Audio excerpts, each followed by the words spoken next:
Hey there, Papa's Posse. Don't forget about that QR code. Take you to my eBay, YouTube, and Instagram page. Everything's Archie. Archie's here. Betty's here. Veronica too. Reggie's here. Hey Jughead, where are you? Welcome back, Papa's Posse. Once again, it's time for Papa's Comic Books, Coffee, and more. Okay, today's reading is Life with Archie, number 133. This book was 20 cents back in 1973. Has some writing on the cover, but we can live with that. And it's been well read. Okay, there's some stories in here. One is called Culture Shock. Boom. And then there's little Jinx, there's Gripe Type, and Can Do. Now don't forget, this book and others are available on my eBay page, Papa's-Comic-Books.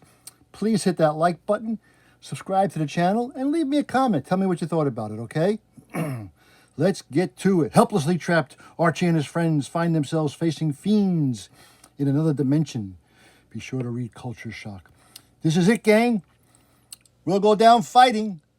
How can you fight ghosts? The Archie group likes to taste all delights this life has to offer, but perhaps, just perhaps, when they decided to get into art, they didn't expect to get into it quite so deeply.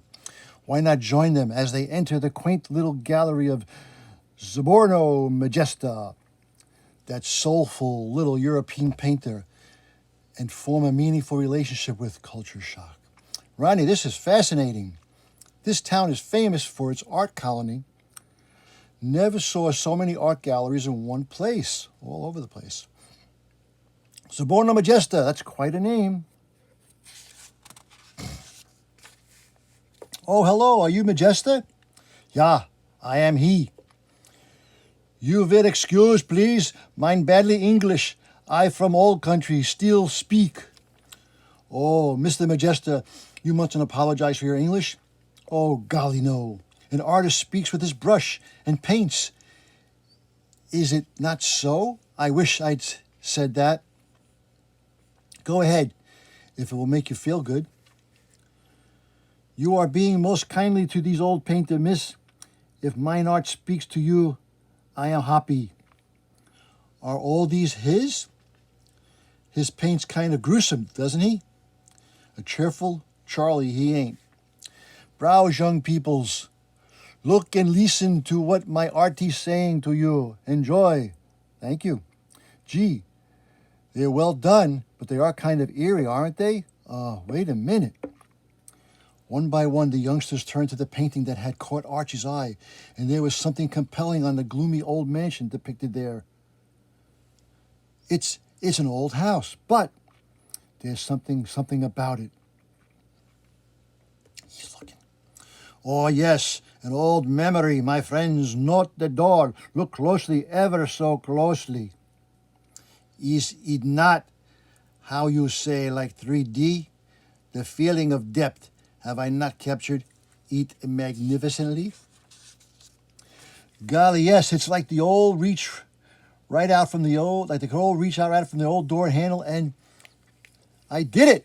I opened the door, but that's impossible. You can't just walk into a painting and slams the door. What's going on? Open the door. Let me out of here. It's locked. It won't budge. What kind of madness is this? Jug, how did you get us into this? The window, maybe the window. Eee. But the sealed, unbreakable window looked back into the gallery of the Zaborno Magesta, and the rising crescendo of his insane laughter reverberated through the room that never was. It can't be. It just can't be. It's a nightmare, a horrible nightmare. Well, I've got to find a way out of here before I go right out of my mind. But the path to sanity did not lie in that direction. It's talking to him. The apparition that stumbled through the door was not calculated to soothe and tranquilize. Then suddenly from all directions they came, the emptiness of ages in their faces, like zombies freshly risen from some clammy crypt. Oh my gosh, they're all around us. They're coming out of the woodwork. Help! Relentlessly they came on and on and on. Dodging, weaving, hiding, crying, the group milled about in helpless confusion.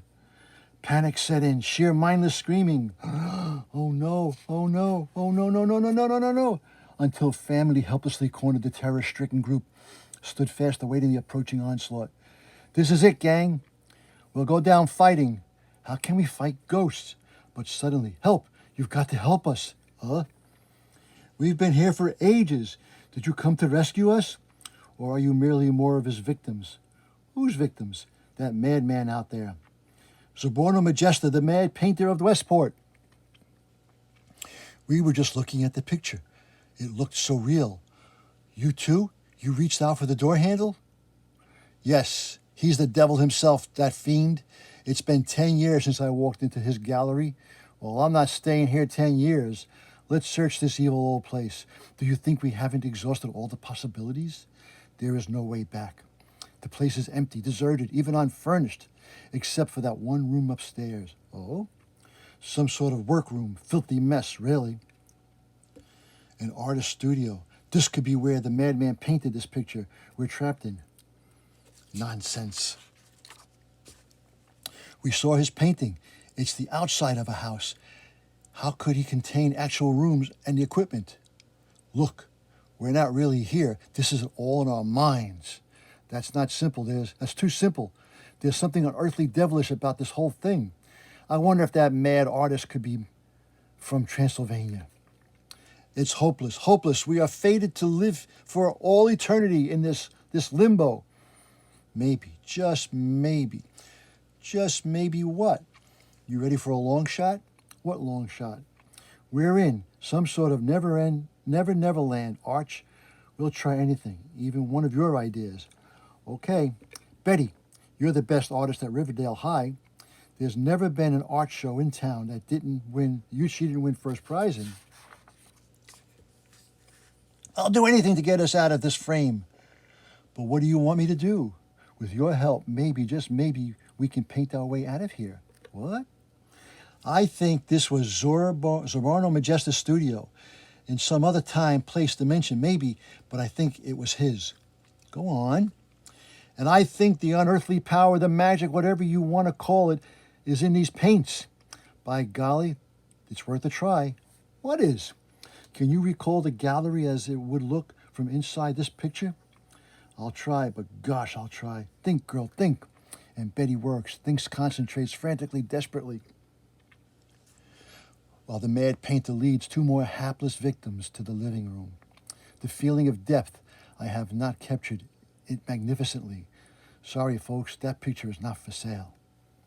Ach, no! Kill, kill, kill!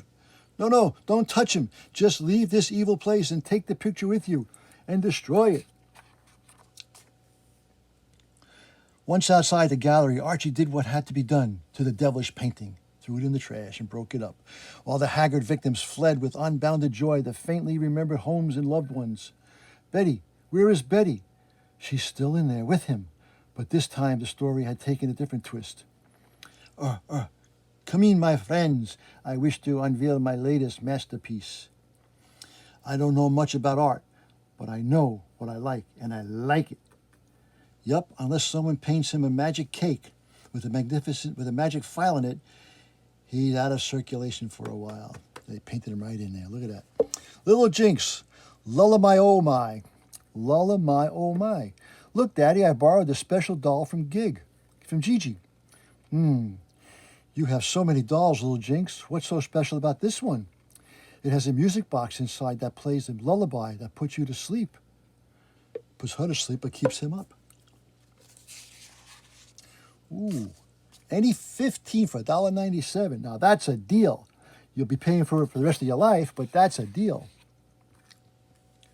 Gripe type. Girls always keep a fellow broke. Girls always get a fellow in trouble. You're right, Archie. I'm swearing off chicks. I won't be needing my little black book anymore. He throws it. Archie grabs it. Phew! And to think, I almost fell for his jive. That was close. Archie's Press Club. Look at that. Here we go. Shout bout. Hi-yi, hi-ya, hike. Has karate training taught you how to defend yourself, Archie? Oh, definitely. Now when I get in trouble, I can yell for help. real loud. Hiya! Monsters, you could be a drafter. Get a whole drafting kit. How much is that drafting kit? $3. Archie and Can Do. I'm sorry, Reggie. I'm sure I'd be going to the rock concert with you tonight, but Archie's already asked me. That beanbag, how does he get around so fast? We only found out about the concert last night. Well, you've heard the old saying, Reg, the early worm catches the birds. You have to get up pretty early to outwit Archie Andrews. Sure, but who wants to get up at the crack of dawn on Saturday to outwit a halfwit? Well, I guess if you can afford the price of the tickets, it's your date, Speedy Gonzalez. You mean the concert isn't free, Ronnie? No, Archie. The tickets cost $5 each. I thought you knew that. Gee, no, I didn't. I better get going and try to figure out a way to raise the bread. Well, how about that? Oh, faster than a speeding bullet. Andrews is broke as usual. Now all I have to do is make sure he doesn't get any of the green stuff, and I'll have myself a date with Ronnie. I don't have any money to lend you, Archie, but old man Ferguson said he'd give me some bread if I'd split up a pile of wood for him in his fireplace. You can pick up a few bucks doing that. Right on, Moose, thanks. Uh-oh. I better do something quick, or I'm not going to have that date. Hey, Arch, where are you off to? I'm going to chop some wood for Ferguson. Now, why do you want to break your back on hard labor like that? I happen to know how you can pick up $10. How's that, Reg? Mr. Lodge is now on an ecology kick, and he told me he would pay anybody $10 who brings him a carload of aluminum cans for recycling. How come Ronnie didn't tell me about this? He probably didn't tell her. I'm sure he wouldn't want her to round up soda cans. I'm going to start collecting them myself. The more carloads you bring him, the more bread you can make. He said to just pile them up in his driveway. That sounds like a snap. I know where I can get a mess of them. Thanks for the tip, Reg. You're a real nice guy. What are friends for? He's not going to feel that way when Lodge sees all that junk on his driveway. Reggie, you're a genius. Excuse me. Many, many cans later. Archie, what are you doing? Throwing cans in the car. I'm just making some bread for our concert date tonight, Ronnie. Your dad is going to pay me $10 a load for this aluminum. He's on an ecology kick. He is? That's news to me. Heck, what is the meaning of all these cans in my driveway? I put them there, Mr. Lodge. That's quite a lot of cans, isn't it? Good grief, he's bragging about it too. What are you going to give me for all my work? How about a fistful of knuckles for a start, you imbecile? But Reggie told me you wanted them. Stand still, you meathead. Mr. Lodge, I'm from the Riverdale Journal. I want to commend you on the fine thing you're doing for ecology. You are a shining example for our society. I am. I want to take your picture to be in tomorrow's paper. You do? Don't be modest, Mr. Lodge. If this young man didn't tell me what you were doing, it may have gone unnoticed. See you in the papers, Mr. Lodge. I'll have Veronica home as soon as the concert is over, Mr. Lodge, and thanks again. But this will take me hours to haul all these cans to the recycling plant. Shut up and keep working. We all have to do our bit for ecology. And Reggie got screwed in the end anyway. All right, and that was Life with Archie, number 133, 20 cents, back in 1973. Hope you enjoyed that little reading. Don't forget this book and others are available on my eBay page, Papa's-Comic-Books. Please hit that like button, subscribe to the channel, leave me a comment, and as Papa and Archie and Reggie and Betty and the whole gang always say, That was easy. until next time, Papa is out.